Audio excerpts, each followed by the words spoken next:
right, Raksha, go ahead. Thank you. Good day and namaste to everyone who has joined the Managing Stress and Disease webinar, part 2 of the series Prioritizing Peace of Mind, brought to you by the Arya Samaj Women's Forum. I am Varsha Bogle, Secretary of the Women's Forum. The Arya Samaj Women's Forum has dedicated 2024 to sharing ways in which we can improve our mental well-being. Our theme this year, Prioritizing Peace of Mind, constitutes a series of events that will share tools and strategies and facilitate dialogues and avenues to achieve focus, clarity, and calmness of being and thought. Today's webinar on managing stress and disease will look at the link between stress and disease and will also include a practical demonstration of a tool to modify our stress response to achieve a sense of peace and stillness of mind. We are honored to have with us Dr. Raksha Balbahdur. Dr. Raksha is a medical doctor of 23 years with specialization in palliative medicine and a master's degree in the dignity experience of patients with advanced disease. A student and teacher of meditation with the Brahma Kumaris for 25 years, founder and chairperson of a non-profit organization in South Africa to support healthcare practitioners, a board member of local and national palliative medicine bodies. She brings meaning and peace to the lives of her patients in the most challenging time of their lives. On behalf of the Arya Samaj Women's Forum and our chairperson, Dr. Cyrilla Ramklas, I extend a warm welcome to Dr. Raksha. Dr. Raksha will present a talk on managing stress and disease, and thereafter a practical tool to modify our stress responses. As we move through our session today, I ask that you please type your questions in the chat box, and they will be taken after Dr. Raksha's session. Dr. Raksha, over to you. Thank you. Thank you, Varsha, and it's a pleasure and an honor to be with all of you this morning. And so happy Women's Month as well. So namaste to everyone. And so today, this topic of prioritizing peace of mind and managing stress and disease. And I will share by way of practical examples that I've experienced in life, and as Varsha has shared a few tools. But just to begin with, it would be wonderful if we could use our mind to prioritize that peace of mind. So let's start with that. And so I'll just screen share a lovely scene that you can reflect on, and I'll guide you with my words through this tool of meditation so that one can start the session already prioritizing peace. And so if you can join me, I'll screen share and I'll guide you. If your mind drifts away, that's very normal. Just bring it back to the words that I will speak, and then just allow your mind to come back to my words and postpone those thoughts that you may be having. So I'll share now.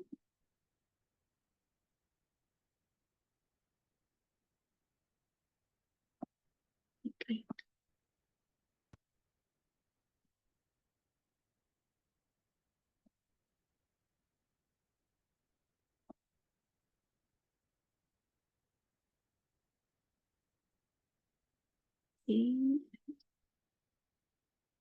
Can you see the screen, Varsha? Yeah.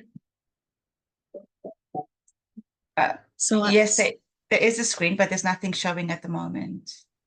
Okay, I'll do it again.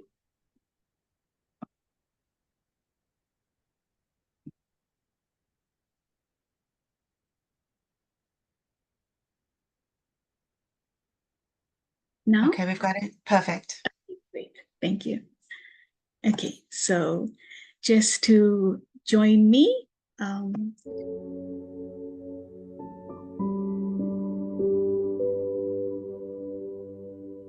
So I invite you now to sit comfortably on this Sunday morning, to put aside any tasks and any activity that you were involved in, and allow yourself to become totally present. And as I'm seated here now, in this moment, let me take a deep breath in, just breathing in peace, filling my lungs with peace. As I exhale, breathing out all the stale air in my lungs. Once again, I breathe in peace. And I breathe out. And as I'm seated here, I allow any tiredness or weariness or any extra thoughts to just drop down this body, down my feet into the earth beneath me, with both my feet on the ground and my hands just placed gently on my lap. I relax the muscles of these feet and legs. And I thank these legs for having me carried through this amazing journey through life. Once again, I breathe in peace and I breathe out, just relaxing my stomach, my neck and shoulders, my scalp, my face, my jaw.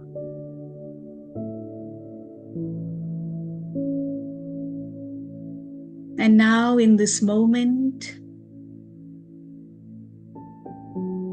let me remind myself that I am peace. I visualize a spark of energy in the center of my forehead, just glowing with peace. And I let this energy just flow into my mind. And like a liquid light, this energy of peace just flows into my entire body.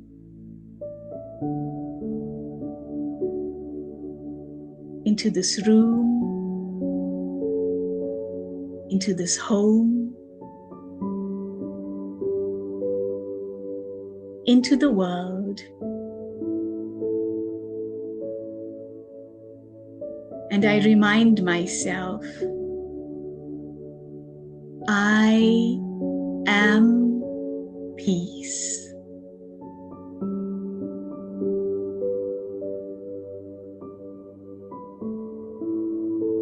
In all the change at my core, I am peace.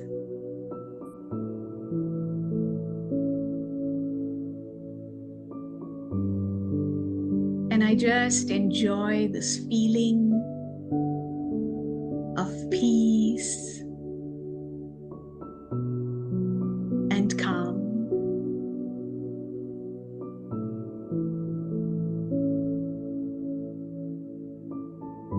And now gently I bring my awareness back to this present moment.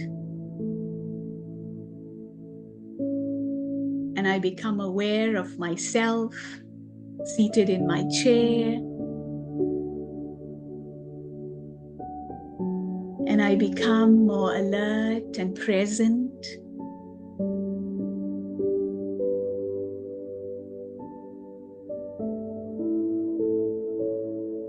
Thank you.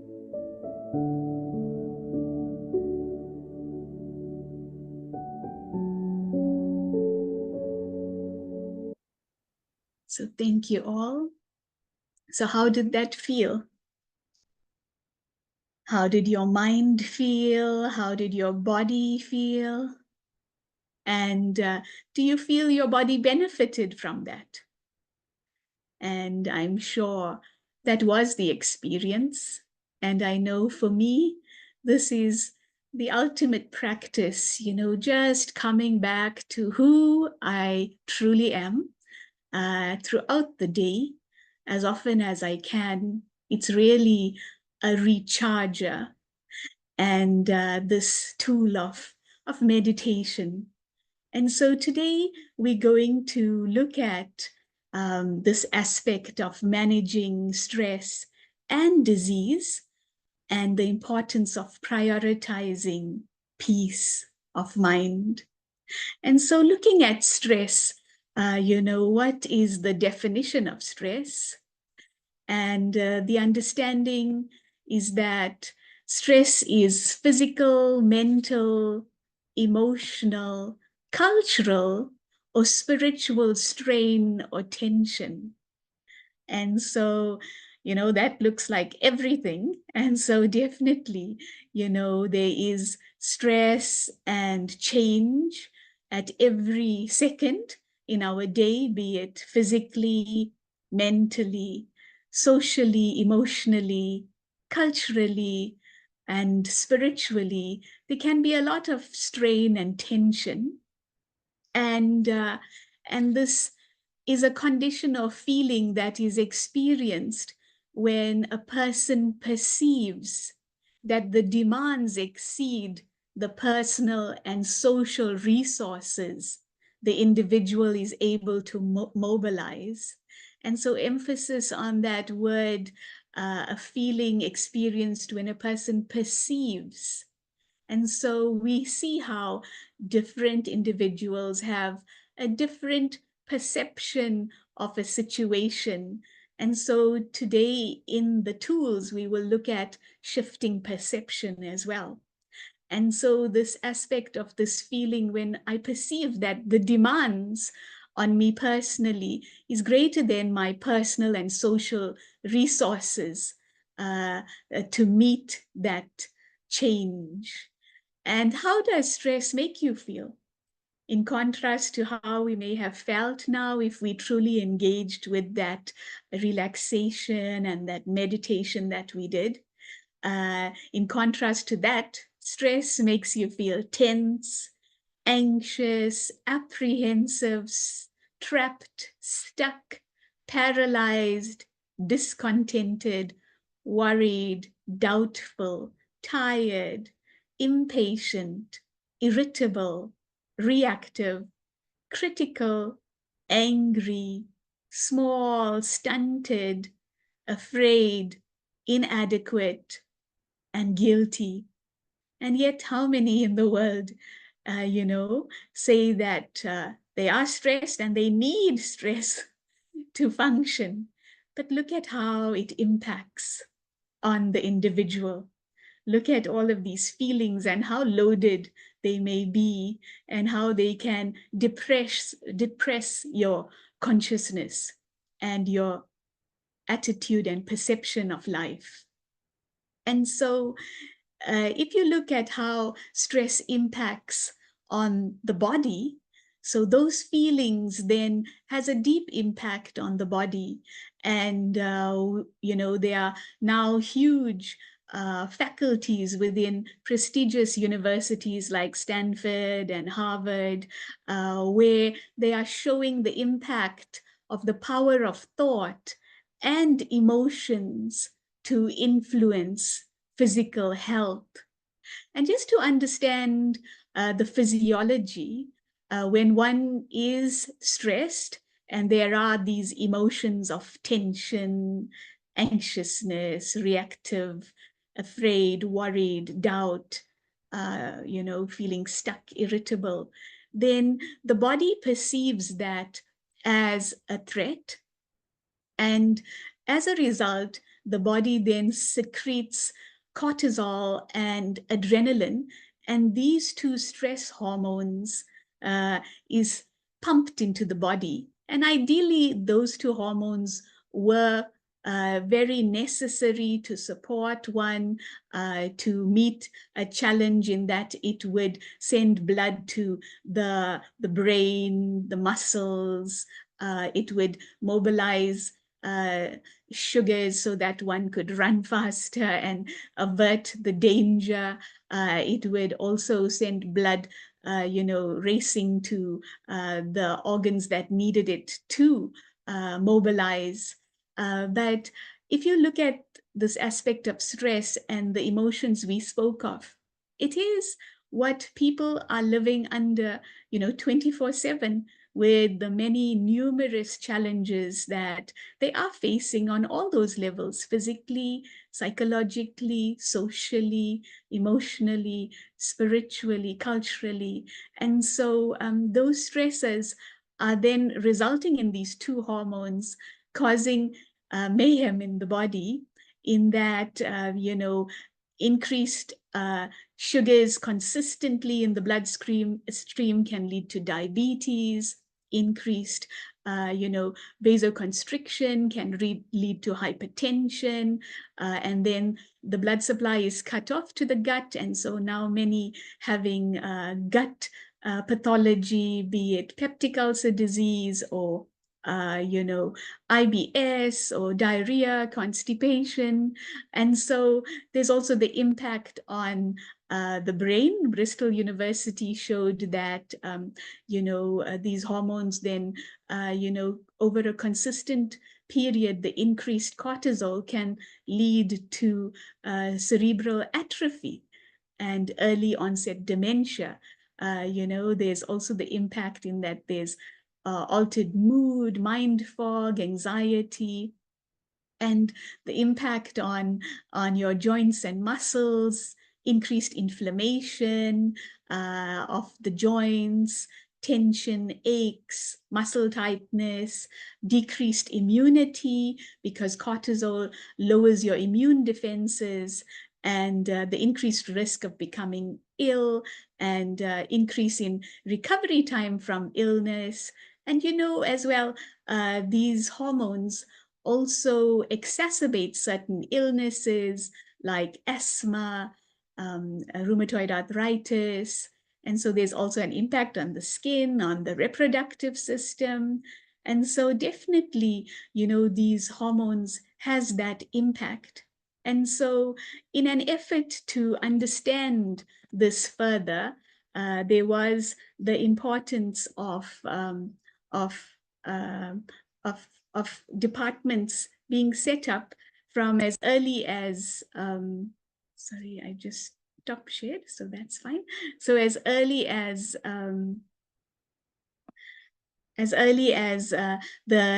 the 1960s, in that George Solomon, had shown in 1964 that rheumatoid arthritis worsened with stress, with depression. And then in the 1960s, Herbert Benson showed that meditation actually reduced your blood pressure.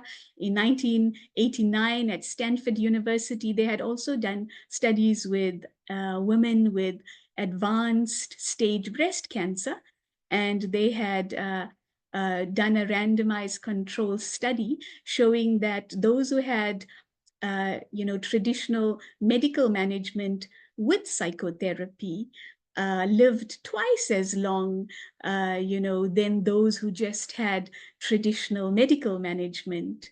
And so, numerous studies showing the impact of mind and your emotions and your thoughts on the body itself. And I know for myself, I'm always taken back to my first memory of the impact of our thoughts and our thinking on our body and ill health and disease. And I was remembering when I was working at a government facility. It must have been in my early years of the practice of medicine. And as I was seated, at a very busy clinic, and the next patient was to enter the room. She popped her head into my room, the consulting room, and she greeted me in a way that reminded me immediately in her energy to somebody who was very dear to me. And then as she bounced into the room and sat on the chair and began speaking, I thought, wow, they even look the same in terms of their physique. They have a similar voice. And as she began speaking, I realized that they have similar thinking patterns. And then when I opened her file, can you believe it? It was a lady I had met for the first time. She had the same disease profile as the one she reminded me of. And so as I was driving home that day, I just, thought, wow, this is the impact of my thoughts, my thinking patterns, my emotional attitude, and how it has a deep impact on my body and even my disease profile. And I remember thinking then that I am my creation. Even how I look, physically, or the illnesses I may have is my choice. And so is my creation. And so if I've created this, and if there's something I feel needs a bit of tweaking and adjustment, such is the power of attitude and the power of my thinking patterns, that it could then support that shift. And so I remember that was my first profound experience, to think that, wow, this person, just with a hello and then looking at her entire inner world and her outer world and how they matched this individual that is very close and dear to me, in that they had the similar disease profile. And so yes, this importance of my mind and peace of mind on managing stress and managing disease, because we do know that when we are stressed, our all our illnesses are exacerbated. But when there's calm and peace, uh, you know, uh, this brings relief as well and modulates these disease processes. And so today, in today's sharing, I would like to share a little bit and a few concepts that support individuals in their experience of their diseases. And so I'll go back to the screen and share with you some information that I had gathered from my research. Varsha mentioned that did research on the dignity experience of patients with advanced disease. And if you look at the screen before you, you would see that here you have an individual that one of my patients described that when one is going through a severe illness, you feel as if there's an outside attack on you biologically in terms of the body and its changes, psychologically in terms of your mind and uh, and the barrage of thoughts that are suffocating you, socially in terms of everyone is looking at their own relationships with you and amongst each other, because you're a family unit and often there can be turmoil, family turmoil. And then also spiritually questioning why, and culturally as well, trying to live up to the cultural expectations. And so when one is going through illness, and in this case it was advanced illness, one can really feel under an attack. And and with all my patients that I had interviewed to understand the dignity experience of one who is facing a life-challenging illness, a life-threatening illness, those who then accepted and let go, they then soared in terms of their experience and attitude to this process. And when they then affirmed and made it firm that they were more than this physical entity, but the untouchable spirit or the soul. And when that core experience of their intrinsic dignity, their untouchable dignity, their permanent and immortal and eternal dignity was firm and affirmed, it rippled out to influence all domains of the human being. In that, then physically it impacted such that some experienced less pain, and more energy. Psychologically, there was peace and calm, not feeling attached to their thoughts that were harassing them. Socially, when they were at peace, it impacted on the family, and also culturally and spiritually, that peace and its impact on the individual. And so I would like to share, a little bit more about this diagram in terms of my experimentation with spirituality, and then we can explore that and do get back into the experience of the tool. So I hope I've stopped sharing. Okay, I think now I have. Okay, great. So so speaking about this aspect of recognizing that they were more than this physical entity. And I think many of you would possibly have heard about the scientific experiments done with Dr. Emoto. And Dr. Emoto was a Japanese scientist who did experiments on water. And he showed that if you have thoughts of peace and love and wholesome thoughts, and you took that water and then you froze it and you sectioned it and you placed that water under the microscope, though that water molecules looked like beautiful, perfect crystals.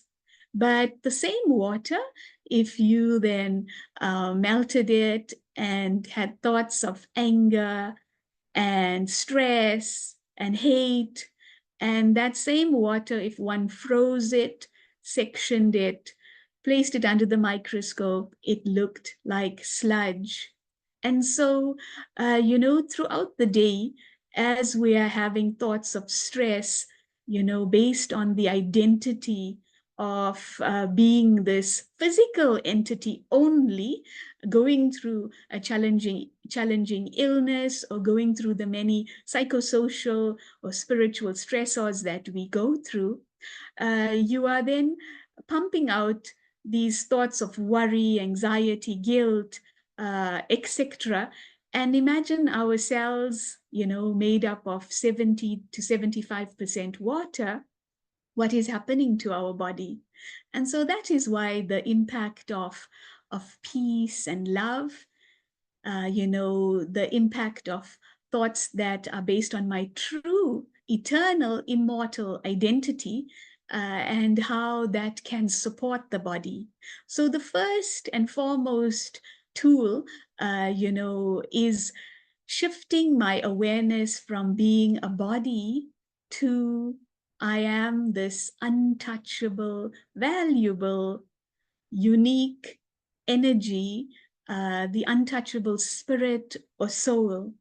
And I was just remembering, somebody that a family member. And when he had been diagnosed with a cancer, stomach cancer, and they had diagnosed him on one day, and the next day he was admitted. His stomach was partially removed, and then he was sent home from ICU, and he was a strong, capable builder with very, very close to that identity of, the one who physically makes a difference in terms of his occupation. And that procedure that he had also impacted on his digestion, in that he had dumping syndrome, and he never ever recovered. And I remember I would always go, and he would ask me, why did they butcher me? And so that was his thought, and he was angry. And at every visit, I would try and explain the need for the surgery. And after a while, my visits became less. And then a year later, whilst he still continued to struggle with the side effects of the surgery, he then, asked my aunt for me to visit.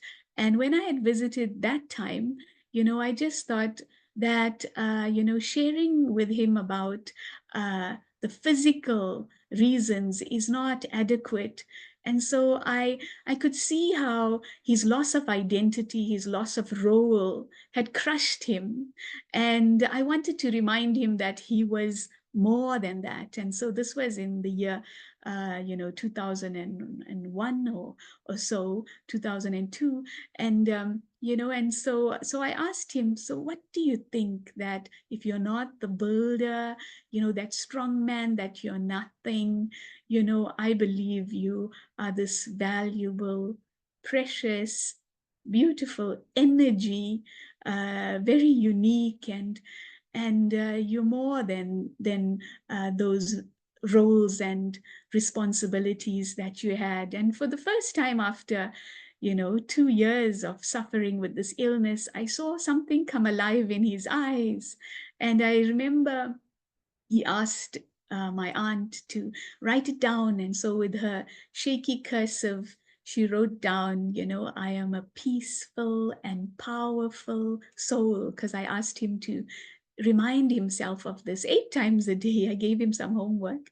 And and as he then began to practice this, I called a few days later, and my aunt said, he's never been better. He was telling himself that I am a peaceful and powerful soul. And within the next few months, he did pass on. And as she was, rubbing his feet, and he was telling himself, I'm a peaceful and powerful soul, that night, he flew off. The soul left the body. And I remember I was called to, verify that he did pass away. And as I got there, at his bedside was this note, I am a peaceful and powerful soul. And my aunt, it must have been 2 or 3 in the morning, she came to me and she said, Raksha, what you told him changed his entire experience of life. And so, can I really, with whatever illness and disease that I have to take care of physically, in addition, do what I can do, and that is my responsibility, and to stay in the awareness of my true, eternal, immortal identity, of the spirit, of the soul. And so in all the change that we experience at every second, the only imperishable, eternal, permanent, unchanging experience is that I am this beautiful, valuable, precious light filled with everything I need. I'm all the peace I need. I'm all the love I need. I'm all the joy, the power, pure consciousness, all the wisdom I need. I am light. And so, can I remind myself, as often as I can, uh, you know, with all the change, with all the illness or disease, of who I eternally am, and so hold on to that. And so, in that diagram, that I showed you of the many patients from diverse socioeconomic and cultural backgrounds, those who really dealt with the end of their life and their illness powerfully, such that I was so amazed by their attitude. They were the ones who knew how to accept, let go, and reaffirm the only aspect that they had control over, and that was who they were.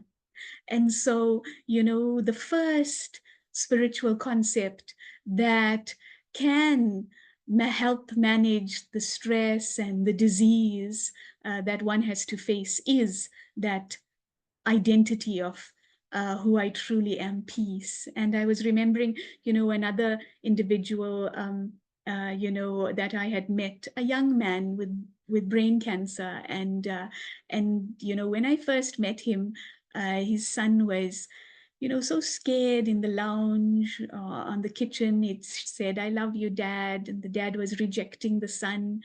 He had fought the cancer for 10 years and he was now bedbound, very swollen, and a very thready voice. And as I did this guided reflection with him on the eternal, untouchable spirit, something shifted. He was swearing at that first interview, but by the end of the session, when I had visited the next week, he was walking and shouting. And I said, "What happened?" He said, "It's that thing you did with me."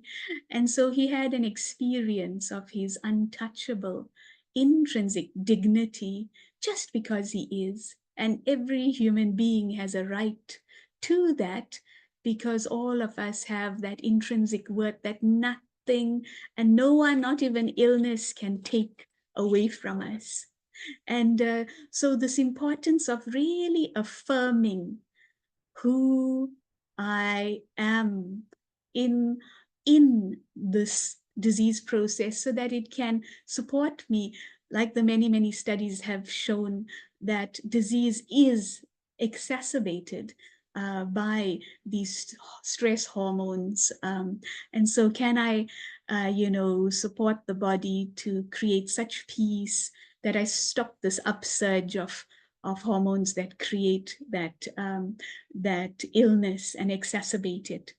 And then the other aspect that if you appreciate in that diagram that the patients had undergone, you would appreciate that with all those who really had a powerful attitude throughout their illness trajectory, those who held on to that powerful attitude, knew how to let go and accept.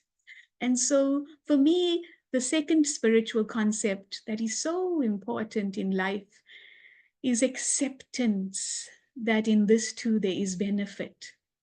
Can I have the attitude of gratitude no matter who or what or whatever circumstance may come my way? Can I quickly repeat to myself that in this too there is benefit? Benefit, in terms of a broader vision. And so stress is a perception. And so, can I change my perception of the situation such that I see the light in the darkness, that I see the benefit in all that may be happening, that I feel is happening to me, but actually what is in the way is the way. So life is taking me to greater heights if I can stop and see the silver lining, if I can appreciate the gift uh, and the lift that this scene or situation will provide me. And so one has to be very quick to see the benefit in the challenge. And so do not allow even one thought to go astray, to ask why and how come, and be lost in a downward spiral. But can I reaffirm those neural pathways that would support a higher perception and attitude to the scene, relationship, circumstance? And that is my choice and in my hands. And so a lot will happen, but can I stay focused on this attitude of gratitude? Can I see the benefit always? And then the other and last aspect is this aspect of support.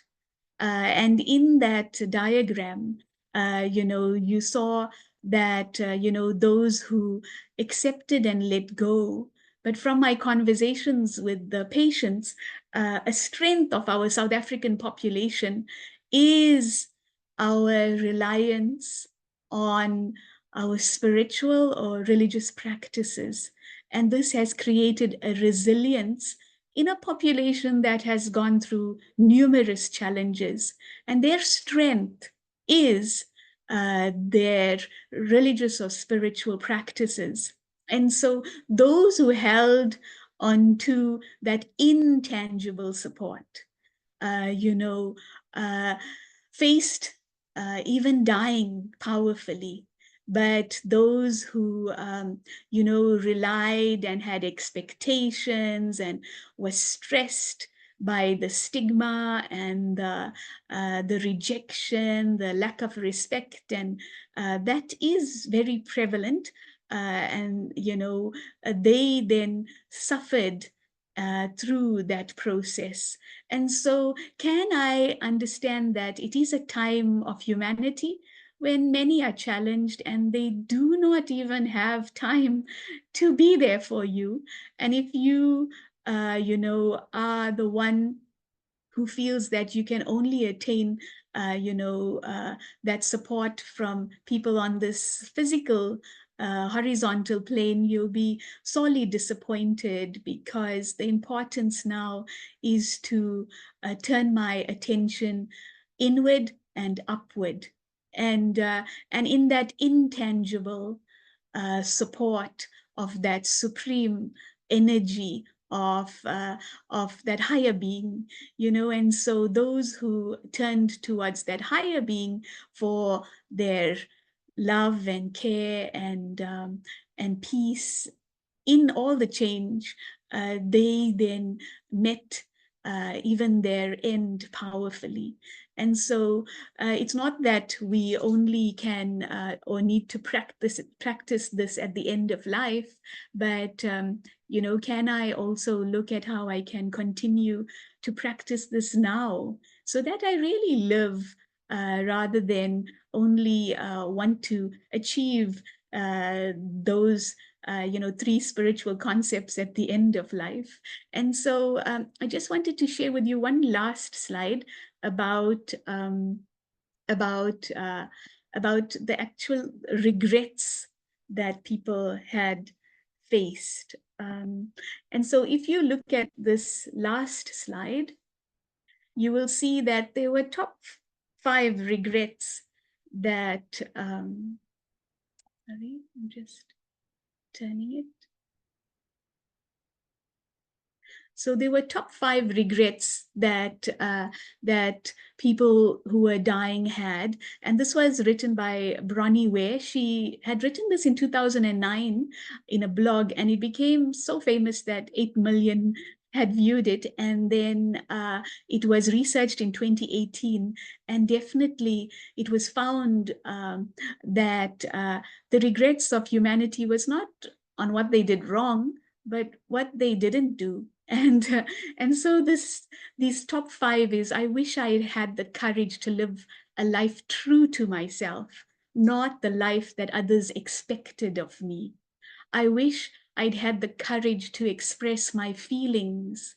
I wish that I had let myself be happier. I wish I had stayed in touch with my friends. I wish I hadn't worked so hard. And so often in living life, we forget to actually value who I am and be true to that intrinsic worth and to value others for who they are. And ultimately, all I need is within me and in my connection with that source. And so I'd like to now guide you with a tool, and this tool of meditation, to experience these three spiritual concepts. And it's very easy. And I'll also give you, access to more of these, but let's practice it together. So just to sit comfortably again, and you can focus your eyes on that beautiful sunrise over the ocean, just so that you have something to focus on whilst we journey inward with our mind. Because we have to live in this world, but can I tap into that intrinsic worth, that peace that I am, whilst I move and walk around? But for this moment, sit in your chair and relax. And so I invite you now to become totally relaxed. Just scanning my body from the top of my head to the tips of my toes. If there's any muscle that is in tension, I invite it to become totally relaxed.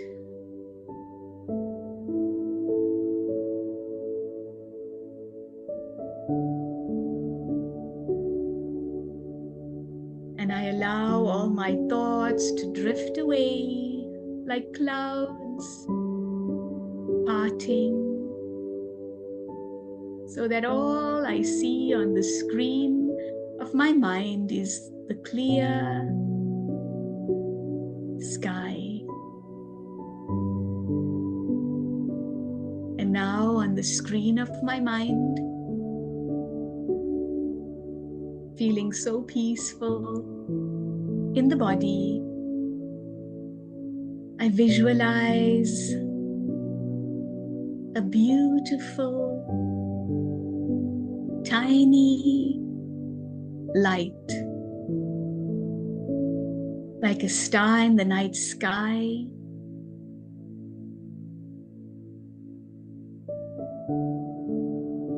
And as I go deeper into this light, I feel I have come home to myself.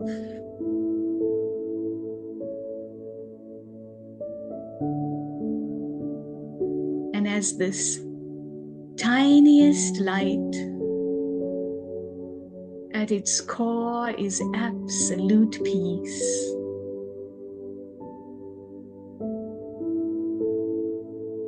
And I feel that peace.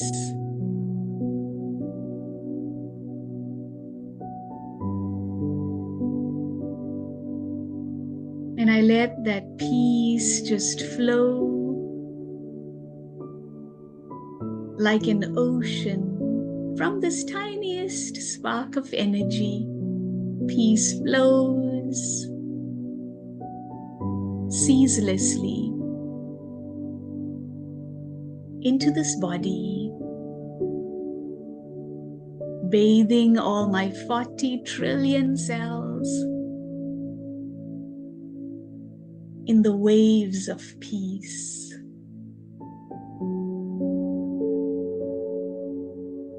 Washing away all extra thoughts. My cells just drink up this peace and shine bright.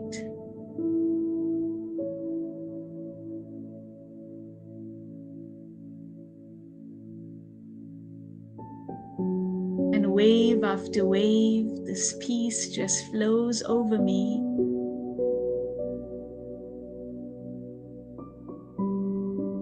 And with one thought now, I experience myself feeling so light.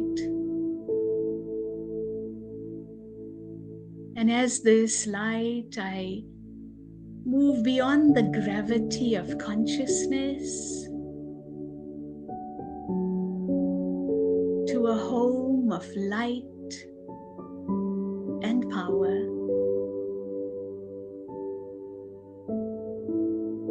The home of lights. And in this space, I find myself drawn toward that eternal, constant ocean, that supreme light.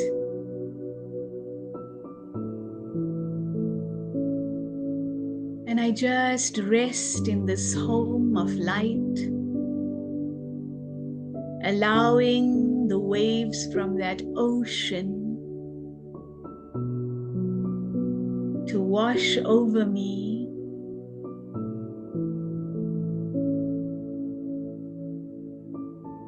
with unconditional love and regard for I, the soul.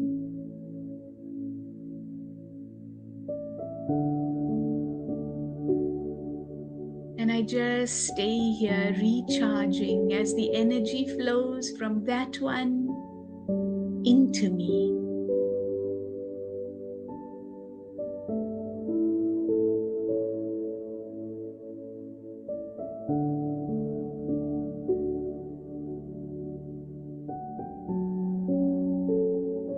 Nothing else matters but this most valuable, beneficial connection.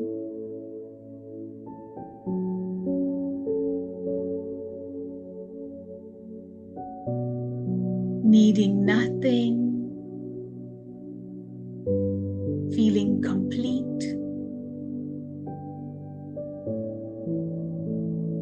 I then overflow with all this love and peace to all those that I love, to all of humanity.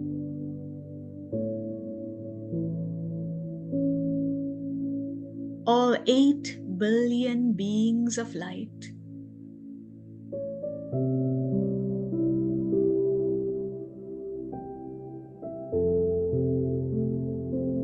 I know who I am, who I eternally belong to,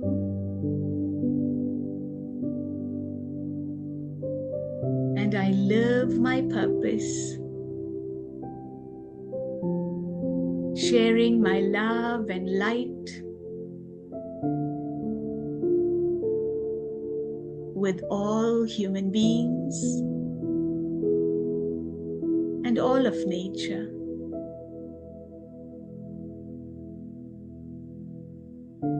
And now gently I bring my awareness back to this moment, and I become present.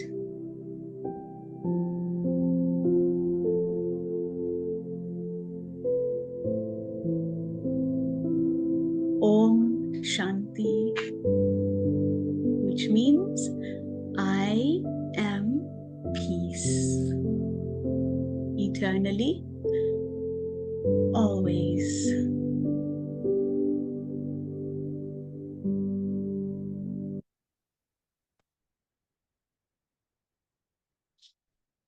So thank you all. Wow, thank you, Dr. Raksha. That was incredible. Thank you for your insightful and invaluable advice. The practice of centering ourselves and I am at peace and I am at my creation is definitely something that must be taken forward in a mindset that must be adopted. We have Jai Sheila Kuverji, Executive Member of the Arya Samaj Women's Forum, who will take us to some of the questions and comments that we raised during your presentation. Jai? Thank you. Thank you. Wow, that was really, really awesome. It helped us to connect with ourselves and remind us that our thoughts are so valuable. Um, we have a few questions, and one of it is looking at what practices can we add to our daily routine to remind us that we need to change our thoughts, our negative thoughts, to change our energy, and to include this as part of our daily life so that we can encourage our children to learn on how to change and manage stress. Even though we may have stressful situations have chronic illness, what are some of the things we can include? I know you mentioned the meditation, but what else can we do to start being conscious and being aware and changing our thoughts? So, they say if you pay attention to your first 10 minutes in the morning and your last 10 minutes at night, so can I really look at how do I start my day and how do I end my day? And then can I bring that practice into the lives of my children as well? So it becomes a healthy framework that they can live from. And so, as soon as I awake, before I engage in activity, can I sit quietly and come back to the awareness of who I truly am and why I am here? Not wait till I have to regret it when it's time to move on, but, from the morning, can I just take 10 minutes out, just wake, sit quietly and recalculate, switch on that awareness of who I truly am and just hold that for 10 minutes, even 5 minutes. And then at the end of the day, can I do the same? So I leave the baggage of today in today and I create a brand new day tomorrow. Because what happens is we allow the dust to settle on the soul, and we accumulate so much baggage that we cannot even believe that we are more than our bodies, and we think we are pure physical, but to really now create that new identity of the eternity and the immortality of this beautiful, valuable energy that I am. It will teach children to value who they are and love who they are and build their self-worth so that they can be true to who they are in this very pressurized world that even the young people of today have to live in.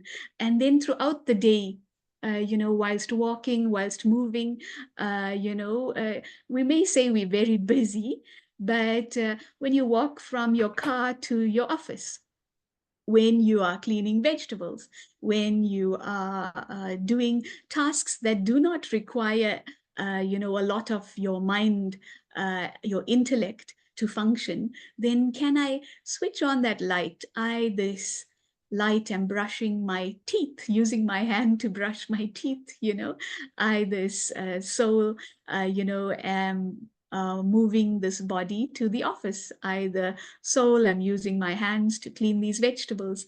So can I use ordinary activity to make them extraordinary, to allow me to have a boost?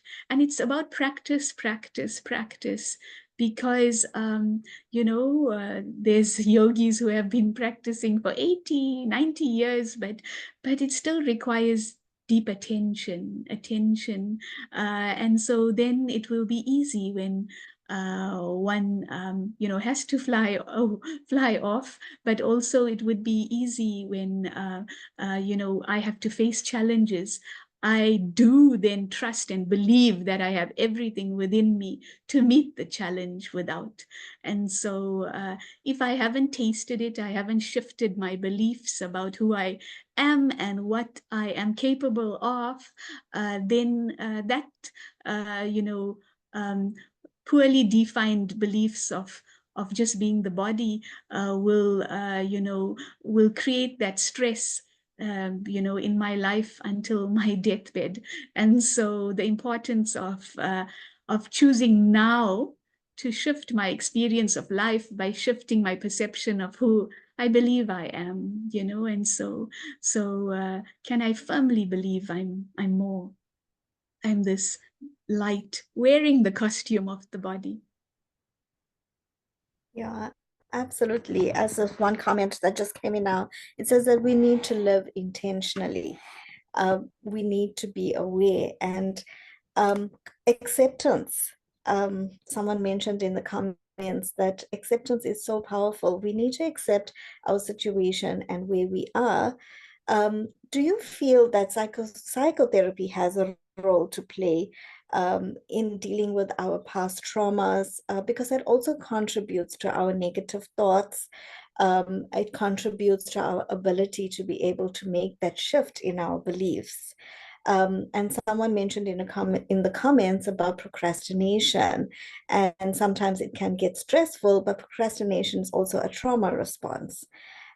So can we obviously use these practices in conjunction with psychotherapy? Yes, so definitely there is place for that because sometimes it's not easy to work on all these things alone. You need professionals who can guide you and ask the right questions to make you delve deeper. Uh, and certain tools work better for certain individuals, and they need that guidance. And so, never to reject any medicine, but to know that I have to take care physically, psychologically, socially, spiritually. And so meditation is the spiritual aspect. Maybe psychologically, I need some support. So to use psychotherapy. Socially, sometimes we may also need support. And so whilst, if you affirm your true self, it will help you in these domains. Not everyone is able to purely use that, and what is available to us we can use. And so it's not that we reject any form of therapy. I know, like for our meditators, they had ill health, but their attitude to the medicine. So, I know Dadi Janki lived till 104. She was on death's door. She was the head of the Brahma Kumaris. She was on death's door maybe 6 times, but she had a wonderful attitude to her numerous medical conditions. She was diabetic, hypertensive, cardiac angioplasty, cervical spondylosis, lumbar spondylosis, diverticulitis, asthma, TB. Well, you name it, she had it.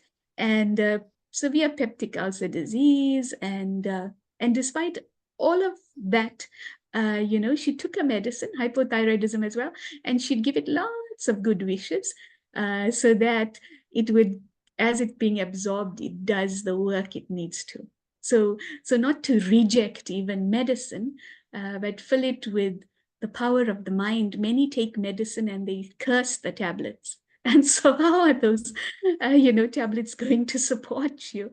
So there is a place at this very challenging time and we know in the scriptures it's mentioned that this is at a time when matter is at its lowest.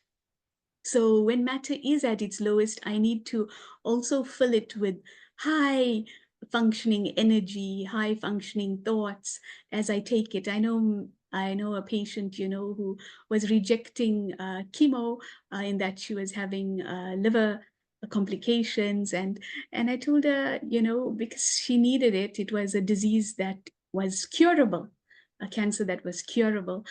So I said, the next time, can you fill that chemo with so much good, powerful thoughts that it does the work to and your body accepts it. And it did, and she's cured of her lymphoma, which is a curable cancer. But it's always to look at what am I resisting, reacting to, and see how I can accept that it's helping me move towards a higher me. in my attitudes and my approach to life, no matter what life brings. Absolutely. That is so powerful. I have one more question, which is related to what you're saying. We need to also reflect on our own responses, our own thoughts, our own actions, but we're surrounded by negativity, um, whether it's in the workplace, on the roads, everywhere.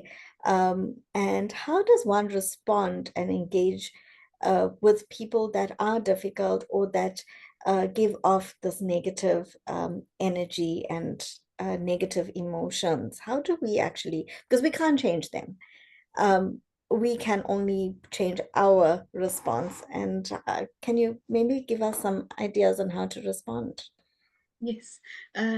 And if you look at that one regret of people who are dying, it was that they never lived their true authentic self. And so we get influenced, we get affected by everything, everyone, and they can be strong characters. But can I be true to who I am? Like a tree. A tree doesn't say, you cut off my branches and you took all my fruit, I'll stop producing. and so a tree, stays true to who it is. And so can I stay true to my nature, my unique, valuable nature, and know who you are and be that, and so in life, until you've learned the lesson, you will keep having the opportunity in terms of lessons coming your way. And so I keep reminding myself, okay, I haven't learned it fully, so let me shine brighter.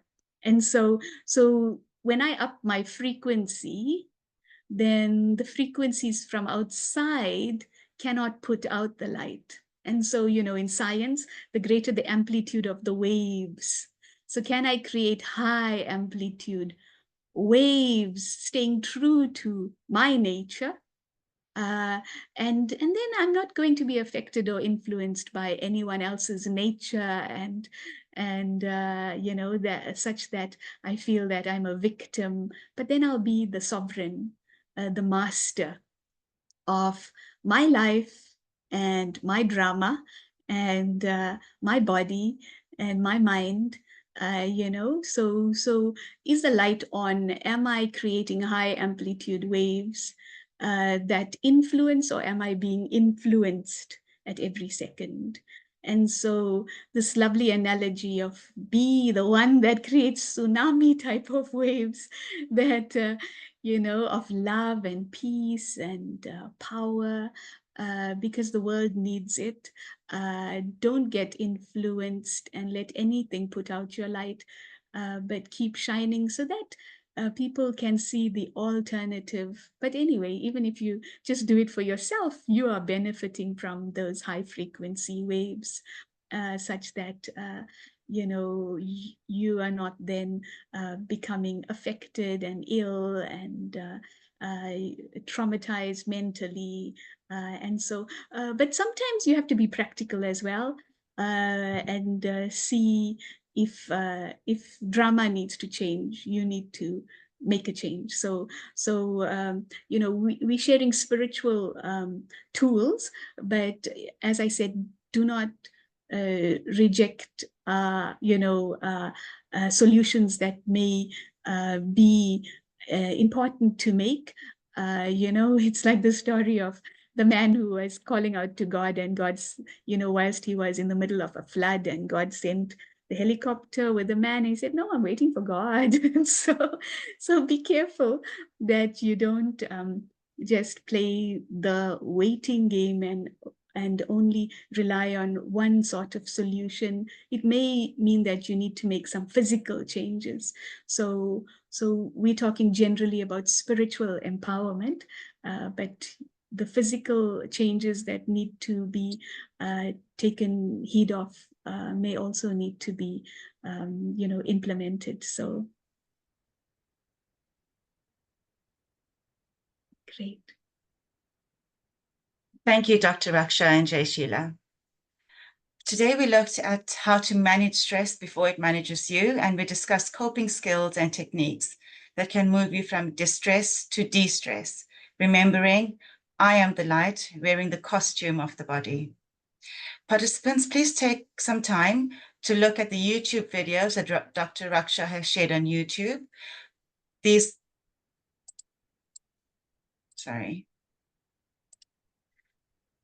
links to these videos have been shared in the chat box and it provide an extension to the session that we've hosted today. Ladies and gentlemen, there's now a poll on your screen. Please complete this as your feedback is very important to us. On behalf of the Arya Samaj Women's Forum, we'd like to express our sincere gratitude to our speaker, Dr. Raksha, for accepting our invitation to present at this webinar. We are appreciative of your time and expert advice. Our thanks go to Jay Sheila for facilitating the question and answer session. And we extend our gratitude to the Arya Samaj administration and Radio Hindwani and to all of you who have shared the invitation on social media platforms. I'd like to acknowledge the contribution of the ladies of the Arya Samaj Women's Forum, in particular, Dr. Ramklas, Jay Sheila Kuverji, Deepika DaCosta, and Shruti Daulat. In addition, I'd like to thank our tech assistant, Divya Ramklas, for putting together the amazing video at the introduction. The video highlighted some of the events and projects that the Arya Samaj Women's Forum have hosted. Thank you, Divya. It clearly communicated many of the events that the Arya Samaj Women's Forum have hosted and defined its purpose of the forum. Thank you, audience, for making time to be with us this Sunday morning, and we look forward to seeing you at our next webinar. Thank you for joining, everyone. Have a good Sunday.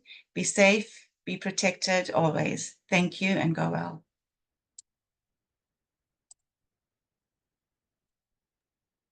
Okay, thanks, Varsha.